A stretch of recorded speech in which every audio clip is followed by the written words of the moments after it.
You know, I've heard some pretty absurd theories in my life, like the so-called moon landing, or the one about Darth Vader being Luke Skywalker's father, but I recently came across the most ridiculous theory ever. Believe it or not, someone suggested that Phineas and Ferb's beloved pet Perry the Platypus and Auca's secret agent, Agent P, are in fact the same person, or platypus, or whatever. I know, right?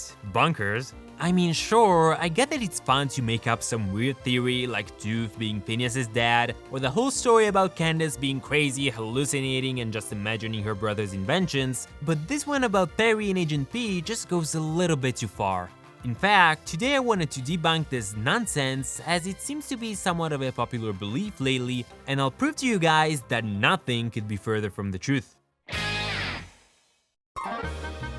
Okay, so some people claim that Perry the Platypus and Agent P are the same person. Let's just say person from now on. But why is that? What evidence do they have to support this theory? Some say that it's because they're both platypuses, but that's a pretty weak connection, and frankly, I find it quite racist as well. Perry and Agent P are both platypuses, sure, but how is that enough proof? By this logic, does this mean that Superman and, I don't know, Clark Kent are the same person just because they're both men? Please guys, that's demented. Along with this flawed reasoning, people say, did you notice how Perry the Platypus and Agent P are never in the same place at the same time? Well, duh, the two of them obviously had a huge fight after a rigged Monopoly game, so after a brawl, they've decided to never see each other ever again. Seems like a satisfying answer to me, and a realistic one too, cause Monopoly games, they do that. If you didn't know about this backstory they share, it's probably because you missed the episode where they explain this. I believe it's the one where Candace becomes the queen of bath towels right after Ferb explodes. Admittedly, there might be a couple similarities between the two, but there's just so much evidence that proves this theory wrong. For instance, a major difference, and it's pretty obvious when you think of it, is that Agent P wears a fedora when no hat is to be found on Perry's outfit. I know, the idiots who came up with this theory didn't really think it through. The stunning lack of hats on Perry's head is in clear contrast to the hatful outfit that Agent P is so fond of. And as if that wasn't enough proof, I can bring more evidence to the table. If Perry and Agent P really were the same person, then why the hell would they behave so differently? Agent P is a sassy, semi-aquatic, giggling mammal of action who fights an evil pharmacist, whereas Perry fights no pharmacist, no optometrist, hell, not even a veterinarian.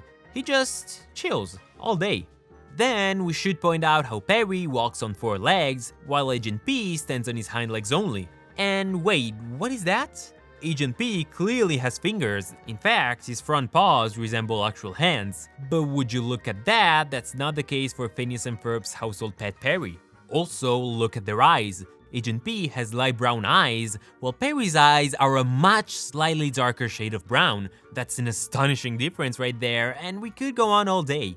Granted, there are some minor similarities between the two that could make you think they barely resemble one another if you look at them in the dark and from really far away. But guys, open your eyes, you gotta stop believing every single conspiracy theory you hear on YouTube.